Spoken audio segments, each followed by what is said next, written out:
আল্লাহ বলছে, লোকমান রে শোনো শোনো, আমি আল্লাহ তোমাকে দুটি চান্স দিলাম, দুটি অফার, দুটি সুযোগ আমি আল্লাহ দিলাম। এক নম্বরে হচ্ছে নবুয়ত প্রাপ্ত হবার, আর একটা হচ্ছে হিকমত প্রাপ্ত হবার। সাইয়েদনা লোকমান বললেন, আল্লাহ গো, আমার নবুয়ত চাই না, আমি নবী হতে চাই না, আমাকে আপনি হিকমত আর প্রজ্ঞা দান করেন। সুবহানাল্লাহ।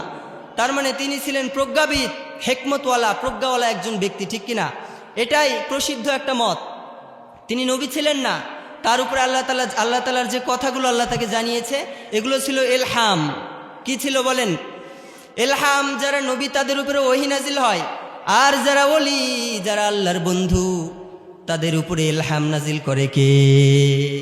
এজন্য সাইয়েদনা লোকমান আল্লাহকে বললেন, আল্লাহ আমি নবুয়ত চাই না, ও আল্লাহ আমি নবী হতে চাই না, আমি পয়গম্বর হতে চাই না, তোমার পক্ষ থেকে বার্তা বাহক হতে চাই না। রাব্বুল আলামিন, আমি হতে চাই তোমার ওলি, আমি হতে চাই তোমার বন্ধু, আমি হতে চাই মনীষী, আমি জ্ঞানী ব্যক্তি হতে চাই, নবুয়তের আমার প্রয়োজন নাই।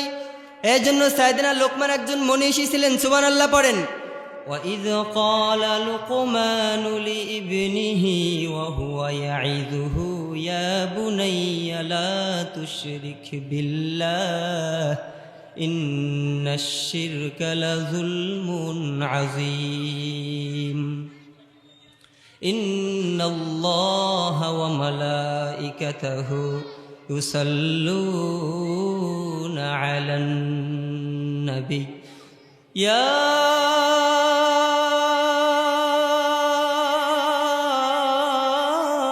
أَيُّهَا الَّذِينَ آمَنُوا صَلُّوا عَلَيْهِ وَسَلِّمُوا تسليما اللهم صل على محمد وعلى آل محمد كما صليت على إبراهيم وعلى آل إبراهيم إنك حميد مجيد اللهم بارك على محمد وعلى آل محمد كما باركت على إبراهيم وعلى آل إبراهيم إنك حميد مجيد রজব শাবানে বরকত দাও, রমজানে এলে গুনাহ ঝরাও। রজব শাবানে বরকত দাও, রমজানে এলে গুনাহ ঝরাও। বিশ্বনবী বলেছেন যে কিয়ামতের আগ মুহূর্তে আমার উম্মতেরা হাতের ভিতরে আগুনের কয়লা, কয়লা বলেন তো, আগুন জ্বালানোর পর যেটা বাকি থাকে সেটার নাম কি? কয়লা না? এই আগুনের কয়লাগুলো হাতে নিয়ে থাকা সহজ হবে, কিন্তু ইমানটাকে মজবুত করে টিকে থাকা কঠিন হয়ে যাবে। এজন্য ইমানটাকে মজবুত করে টিকিয়ে রাখা বড্ড কঠিন, ঠিক কিনা? এজন্য চারিদিকে আমাদের ফিতনা, ডানে তাকালেও ফিতনা, বাঁয়ে তাকালেও ফিতনা।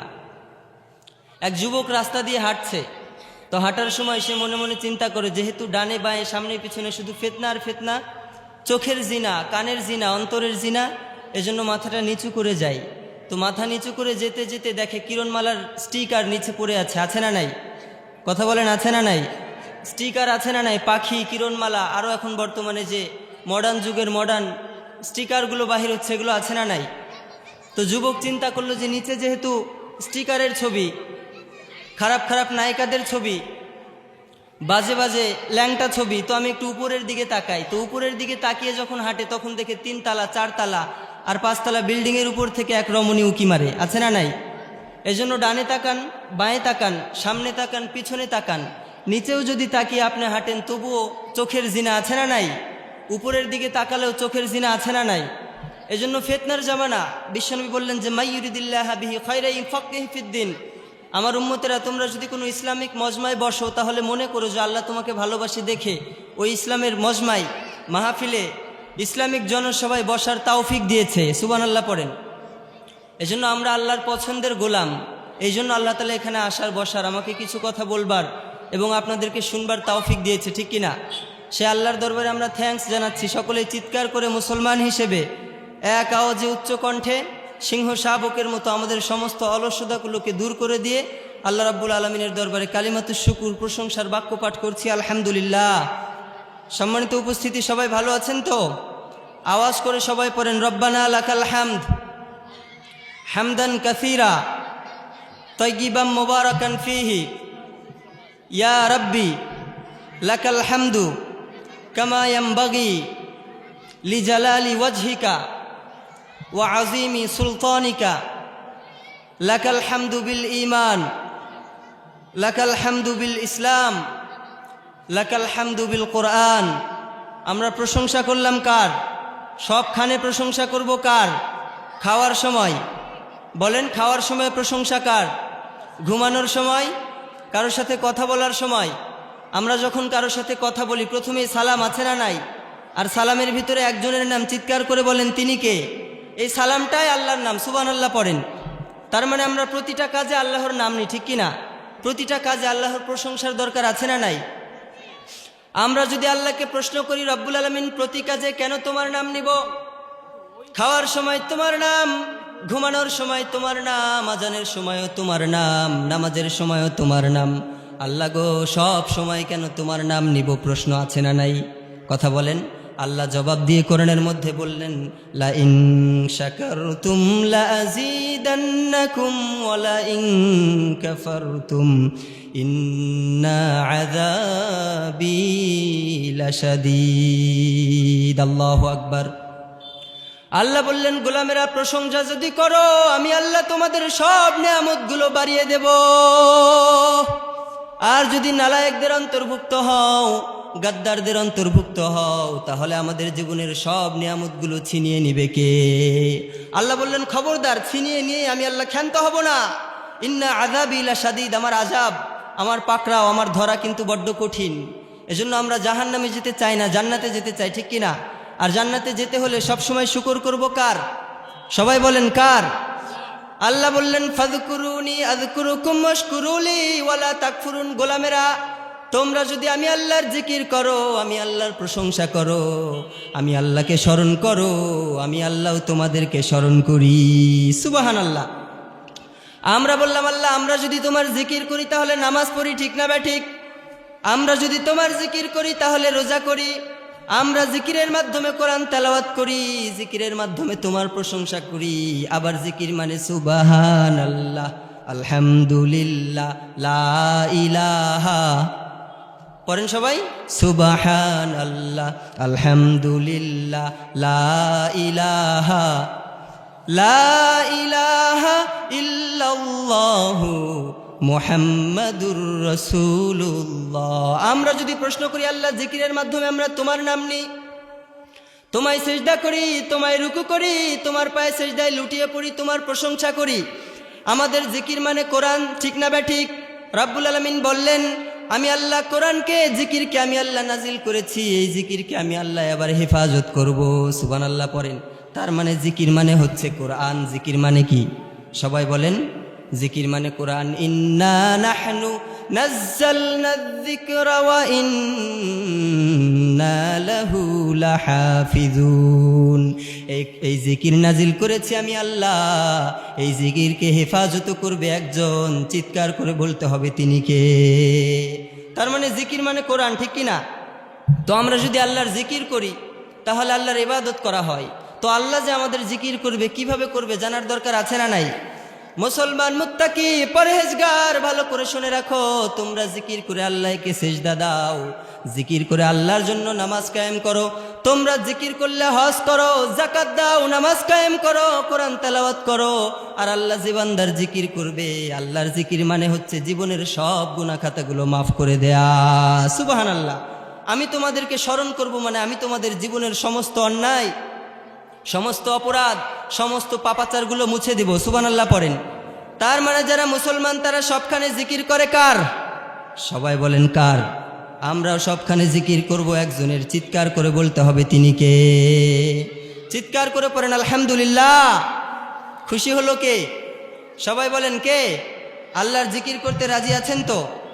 সম্মানিত সুধী, আমি আপনাদের সম্মুখীনে আমার খুতবার শেষে কোরআন আল কারিমের যে আয়াতটা তেলাওয়াত করেছি, এটা হচ্ছে সূরাত আল লুকমানের একটি আয়াত। সাইয়েদনা লুকমান হাকিম, অনেকে বলে তিনি ছিলেন নবী, আবার অনেকে বলে তিনি ছিলেন মনীষী। নবী নয়, একজন প্রজ্ঞাবিদ, একজন হেকমতওয়ালা, একজন প্রজ্ঞাবান ব্যক্তি, ঠিক কিনা? সাইয়েদনা লুকমান হাকিমকে বিশ্বনবীর সাহাবী বর্ণনা করেন। আল্লাহ রাব্বুল আলামিন সাইয়েদনা লুকমানকে দুটি অফার দিয়েছিলেন। সবাই বলেন কয়টা? আরো জোরে বলেন কয়টা? এক নম্বরে, ও লোকমান, তুমি যদি চাও তুমি নবী হতে পারো, আর যদি তুমি চাও তুমি আমার ওলি হতে পারো। তুমি যদি নবুয়ত পেতে চাও আমি তোমাকে নবুয়ত দিতে রাজি। কে বলেছে? কে? আল্লাহ বলছে, লোকমান রে শোনো শোনো, আমি আল্লাহ তোমাকে দুটি চান্স দিলাম, দুটি অফার, দুটি সুযোগ আমি আল্লাহ দিলাম। এক নম্বরে হচ্ছে নবুয়ত প্রাপ্ত হবার, আর একটা হচ্ছে হিকমত প্রাপ্ত হবার। সাইয়েদনা লোকমান বললেন, আল্লাহ গো, আমার নবুয়ত চাই না, আমি নবী হতে চাই না, আমাকে আপনি হিকমত আর প্রজ্ঞা দান করেন। সুবহানাল্লাহ। তার মানে তিনি ছিলেন প্রজ্ঞাবিদ, হিকমতওয়ালা, প্রজ্ঞাওয়ালা একজন ব্যক্তি, ঠিক কিনা? এটাই প্রসিদ্ধ একটা মত। তিনি নবী ছিলেন না, তার উপরে আল্লাহ তাআলার যে কথাগুলো আল্লাহ তাকে জানিয়েছে এগুলো ছিল ইলহাম। কি ছিল বলেন? ইলহাম। যারা নবী তাদের উপরে ওহী নাজিল হয়, আর যারা ওলি, যারা আল্লাহর বন্ধু, তাদের উপরে ইলহাম নাজিল করে কে? এজন্য সাইয়েদনা লোকমান আল্লাহকে বললেন, আল্লাহ আমি নবুয়ত চাই না, ও আল্লাহ আমি নবী হতে চাই না, আমি পয়গম্বর হতে চাই না, তোমার পক্ষ থেকে বার্তা বাহক হতে চাই না। রাব্বুল আলামিন, আমি হতে চাই তোমার ওলি, আমি হতে চাই তোমার বন্ধু, আমি হতে চাই মনীষী, আমি জ্ঞানী ব্যক্তি হতে চাই, নবুয়তের আমার প্রয়োজন নাই। এই জন্য সাইয়েদনা লোকমান একজন মনীষী ছিলেন। সুবহানাল্লাহ পড়েন। সাইয়েদনা লোকমান আলাইহিস সালামকে প্রশ্ন করা হলো, লোকমান রে, আল্লাহ তো তোমাকে নবীও বানাতে চেয়েছিলেন অথবা ওলি বানাতে চেয়েছিলেন, দুটি সুযোগ তোমাকে দেয়া হয়েছিল, একটা হচ্ছে নবী হওয়ার সুযোগ, আর একটা হচ্ছে ওলি হওয়ার সুযোগ। তো নবী বেশি বড় না ওলি বেশি বড়? বলেন, কথা বলেন, নবী বেশি বড় না ওলি বেশি বড়? হিকমতওয়ালা ব্যক্তি বেশি বড় নাকি রাসূলেরা পয়গম্বরগণ বেশি বড়? 1 কোটি ওলিকেও একত্রিত করলে একজন পয়গম্বরের সমান হবে না। লোকমানকে প্রশ্ন করা হলো, ও লোকমান, নবীরা তো বেশি বড়, নবীদের দাম বেশি, এই ওলির তুলনায়, প্রজ্ঞাবিদের তুলনায় রাসূলগণ, পয়গম্বরগণ, নবীগণ হাজার গুণে অগ্রগণ্য, ঠিক কিনা? লোকমান রে, যেহেতু দুইটা অফারের মধ্যে একটা ছিল নবুয়ত আর একটা ছিল হিকমত, তো তুমি নবুয়তটাকে না ধরে হিকমতটাকে কেন বেছে নিলে রে লোকমান? সাইয়েদনা লোকমান ভেবে চিন্তে কি জবাব দিল দেখেন। সাইয়েদনা লোকমান বললেন যে আল্লাহ আমাকে দুটি চান্স দিয়েছিল। সাইয়েদনা আদম থেকে নিয়ে বিশ্বনবী পর্যন্ত কোনো নবীকে আল্লাহ চান্স দেয় নাই, ডিরেক্টলি নবুয়ত নাজিল করেছে, ঠিক কিনা? কিন্তু লোকমানকে আল্লাহ বলল, ও লোকমান, তুমি হিকমত চাও নাকি নবুয়ত চাও? লোকমান বললেন, ও রব্বুল আলামিন, আমি নবুয়ত চাই না, হিকমত চাই। লোকমান তার প্রশ্নের জবাব দিয়ে বলল, ভাই ভালো করে শুনে রাখো, আল্লাহ দুটি আমাকে অফার দিয়েছিল, দুইটি সুযোগ দিয়েছিল, একটা হচ্ছে ওলি আর একটা হচ্ছে নবী। আমি যদি নবুয়ত চেয়ে নিতাম তাহলে আমার উপরে এই দায়িত্বটা অর্পিত হয়ে যেত, আমার উপর বড় চাপ সৃষ্টি হয়ে যেত, কারণ আমি আল্লাহর কাছে চেয়ে নিচ্ছি। আল্লাহ যদি নিজে থেকে আমাকে নবুয়ত, আল্লাহ যদি নিজে থেকে আমাকে রাসূল বানাতেন, নিজে থেকে আমাকে নবী বানাতেন, তাহলে আমার দায়িত্বটা পালন করত কে? যেহেতু আল্লাহ আমাকে দুইটি দিক দিয়েছিল, নবীর দায়িত্ব আমি পালন করতে চাই নাই, আমি হিকমত অবলম্বন করেছি। সুবহানাল্লাহ। এই লোকমান হাকিম তার কি সন্তানকে বেশ কিছু উপদেশ দিয়েছিল। এই উপদেশগুলো স্বয়ং আল্লাহর এত পছন্দ হয়েছে, আল্লাহ তাআলা কোরআন আল কারিমের আয়াতে এগুলোকে পরিণত করে দিয়েছে। সুবহানাল্লাহ নাই? আরো চিৎকার করে পড়েন সুবহানাল্লাহ। এরকম এক মজমার ভিতরে সাইয়েদনা লোকমান একদিন বয়ান করছে, ওয়াজ করছে। আমরা ওয়াজ করি না? আমাদের তো ঈমানও নাই, আমলও নাই, ইলমও নাই। সাইয়েদনা লোকমান একদিন বড় এক মাহফিল, জনসভার ভিতরে আলোচনা করছে, আল্লাহর আলোচনা, আখিরাতের আলোচনা, জান্নাত জাহান্নামের আলোচনা। এমন সময় এক ব্যক্তি দাঁড়িয়ে প্রশ্ন করলো, ভাই লোকমান, তুমি কি সেই ব্যক্তি নাকি বহুদিন পূর্বে আমার সাথে জংলার ভিতরে, অমুক বাগানের ভিতরে ছাগল, বকরি, উট আর দুম্বা চড়িয়েছিলে? লোকমান হাকিম বললেন, নাআম আনা লোকমান, হ্যাঁ আমি সেই লোকমান, যে লোকমান তোমার সাথে ওই জংলার ভিতরে উট, ছাগল আর ভেড়া চড়িয়েছিলাম। ওই ব্যক্তি বিস্ময়ের সাথে প্রশ্ন করলো, লোকমান, তুমি তো একটা রাখাল ছিলে, তুমি তো আল্লাহ রাব্বুল আলামিনের কোনো ওলি ছিলে না, তুমি কিভাবে ওলি হয়ে গেলে? তুমি তো সাধারণ রাখাল ছিলে, বকরি চড়িয়ে খেতে, তোমাকে কেউ চিনত না রে লোকমান। কিন্তু আজকে হাজার হাজার মানুষ কিভাবে তোমার আলোচনা শুনছে, এরা সবাই কিভাবে তোমাকে চিনে ফেললো, তুমি এই মান সম্মান মর্যাদার চেয়ারে কিভাবে বসলে? সাইয়েদনা লোকমান তখন বলল, দুটি গুণ আমার ভিতরে ছিল, এই দুই গুণের কারণে আল্লাহ আমাকে ওই রাখাল থেকে বক্তা বানিয়েছে। সবাই বলেন কয়টা? লোকমান বলল, ভাই আমার ভিতরে তেমন কোনো গুণ নাই, আমার ঈমান আমল কিচ্ছুই নাই, আমার এলেম নাই, তবে দুইটা গুণের কারণে আমার আল্লাহ আমাকে বকরি চড়ানো ব্যক্তি থেকে বক্তা বানিয়েছে, সম্মানের চেয়ারে বসিয়েছে। দুইটি কারণে। সবাই বলেন কয়টি? এক নম্বরে হচ্ছে আমি যা বলতাম সদা সর্বদা সত্য কথা বলতাম, মিথ্যা কথা আমি লোকমান কখনো বলতাম না। সুবহানাল্লাহ। সাইয়েদনা লোকমান শিক্ষা দিল দুইটা। এক নম্বরে লোকমান বললেন আমি লোকমান কখনো মিথ্যা কথা বলতাম না, কারণ মিথ্যা কথা বলে মুমিন নাকি মুনাফিক?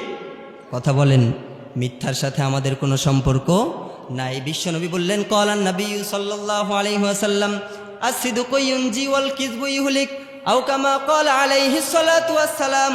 ও আমার উম্মতেরা, ভালো করে কান খুলে শুনে রাখো, তোমরা যদি সত্য বলো সত্য তোমাদেরকে মুক্তি দিবে, আর তোমরা যদি মিথ্যা বলো মিথ্যা তোমাদেরকে ধ্বংস করে দেবে। এজন্য যারা মুসলমান মিথ্যার সাথে তাদের কোনো সম্পর্ক নাই। যারা মুমিন, যারা মুত্তাকি, যারা পরহেজগার, তারা মিথ্যা বলতে পারে নাকি? কথা বলেন, পারে নাকি? সবাই বলেন পারে। মিথ্যা যারা মুসলমান তারা বলতে পারে। বিশ্বনবী বললেন আয়াতুল মুনাফিকিনা সালাস আও কামা ক্বালা আলাইহিস সালাম। ও আমার উম্মতেরা, জাহান্নামের অতল গহ্বরে থাকবে যারা মুনাফিক, তারা হিন্দু বৌদ্ধ খ্রিস্টান থাকবে জাহান্নামের মাঝে, কিন্তু যারা মুনাফিক উপরে ফিটফাট ভিতরে সদরঘাট, তারা থাকবে জাহান্নামের একেবারে তলে। ঠিক না ব্যাঠিক? এই জন্য যারা মুসলমান তাদের সাথে মুনাফিকের কোনো সম্পর্ক নাই। এই মুনাফিকের আলামত হচ্ছে তিনটা। সবাই বলেন কয়টা? আসলে মুনাফিকের আলামত কিন্তু অসংখ্য, অগণিত, যেগুলো গণনা করে শেষ করা যাবে না। মুনাফিকেরা উপরে ফিটফাট ভিতরে কি সদরঘাট, উপরে একজনকে তেল মারে ভিতরে আরেকজনের সাথে লাইন করে, আছে না নাই? যারা মুনাফিক তারা উপরে এক কথা বলে ভিতরে আবার আরেক কথা বলে, আছে না নাই? মুনাফিকের জানাজা বিশ্বনবী নিজে পড়িয়েছেন, বিশ্বনবী নিজে দোয়া করেছেন, এরপরেও মুনাফিকটাকে জাহান্নামী বানিয়ে দিয়েছে কে? এই জন্য লোকমান হাকিম বললেন এক নম্বরে আমি লোকমান মিথ্যা কথা বলি না। বিশ্বনবী বললেন মুনাফিকের আলামত তিনটা। সর্বপ্রথম আলামত হচ্ছে ইদা হাদ্দাসা কাযাবা, কথায় কথায় এরা মিথ্যা বলে। ঠিক না ব্যাঠিক? এজন্য যারা মুসলমান, যারা মুত্তাকি, যারা পরহেজগার, মিথ্যার সাথে তাদের কোনো সম্পর্ক নাই। রব্বুল আলামিন বলেন জাআল হাক্কু ওয়া যাহাকাল বাতিল ইন্নাল বাতিলা কানা যাহুকা। যখন সত্য চলে আসবে তখন মিথ্যা পলায়ন করতে বাধ্য হবে, সত্য যখন প্রকাশ পাবে মিথ্যা তখন বিতাড়িত হবে। ঠিক কিনা?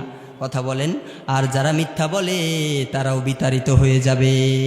যারা মিথ্যা বলে তারা জাহান্নামে বিতাড়িত হবে। ঠিক কিনা? এজন্য মিথ্যা বলা যাবে। লোকমান হাকিম বললেন দুটি গুণ আমাকে এই জায়গায় বসিয়েছে। কয়টা? সবাই বলেন কয়টা? এক নম্বরে হচ্ছে আমি মিথ্যা বলতাম না, যখন যেটা যেখানে যেভাবে বলেছি সদা সর্বদা আমি সত্য বলার চেষ্টা করেছি। দ্বিতীয় নম্বরে আমি অনার্থক কোনো কথাবার্তা বলতাম না। আমাদের সমাজে অনার্থক কথাবার্তা আছে না নাই? কথা বলেন। চায়ের দোকানে বসে 2 ঘন্টা শেষ, আছে না নাই? কি বলে না বলে নিজেও জানে না। মানুষের গীবত আছে না নাই? কথা কন, আছে না নাই? ইসলামের প্রথম খলিফা নামটা কি বলেন? সাইয়েদনা আবু বকর সিদ্দিক রাদিয়াল্লাহু তাআলা আনহু। আবু বকর রাদিয়াল্লাহু তাআলা আনহু ইসলামের প্রথম খলিফা। সাইয়েদনা উমর আল ফারুক রাদিয়াল্লাহু তাআলা আনহু প্রশ্ন করলেন, আবু বকর আপনি জিহ্বা ধরে কেন টান দেন? আবু বকর সিদ্দিক রাদিয়াল্লাহু তাআলা আনহু বললেন যে আমাকে এই জিহ্বা অনেক অন্যায় আর অপরাধের সম্মুখীন করে ফেলে। এই জিহ্বার জন্য আমি অনেক অন্যায় আর অপরাধ থেকে বেঁচে যেতাম যদি আমার জিহ্বাটা না থাকতো। এজন্য সাইয়েদনা লোকমান হাকিম আলাইহিস সালামের সংক্ষিপ্ত সংকীর্ণ ছোট্ট জীবনী থেকে আমাদের শিক্ষা হচ্ছে, এক নম্বরে মিথ্যা বলা যাবে না, দ্বিতীয় নম্বরে জবান দ্বারা অনার্থক কোনো কথাবার্তা বলা যাবে না। আল্লাহ তুমি সহি সমাজ দান করো। সম্মানিত উপস্থিতি, যতটুকু কথা বলেছি কোরআন সুন্নাহ থেকে বলেছি, বানিয়ে কোনো কথা বলি না। এরপরেও আমার অজান্তে এই দুনিয়াবি কোনো কথা আমার পক্ষ থেকে, শয়তানের পক্ষ থেকে যদি বেরিয়ে যায়, সেগুলো যেন আল্লাহ তাআলা আমাদের সকলের স্মৃতিপট থেকে মুছে ফেলে। আমরা পড়ছি আমিন। কোরআন থেকে, সুন্নাহ থেকে, ইসলাম থেকে যতটুকু বলেছে আল্লাহ তাআলা এর সবটুকু সর্বপ্রথম আমাকে, এরপর আমাদের সকল মুমিন ভাই বোনদেরকে আমল করার তৌফিক দান করুক। আমরা পড়ছি আমিন। সুবহানাকাল্লাহুম্মা বিহামদিক আশহাদু আল্লা ইলাহা ইল্লা আনতা আস্তাগফিরুকা ওয়া আতুবু ইলাইক।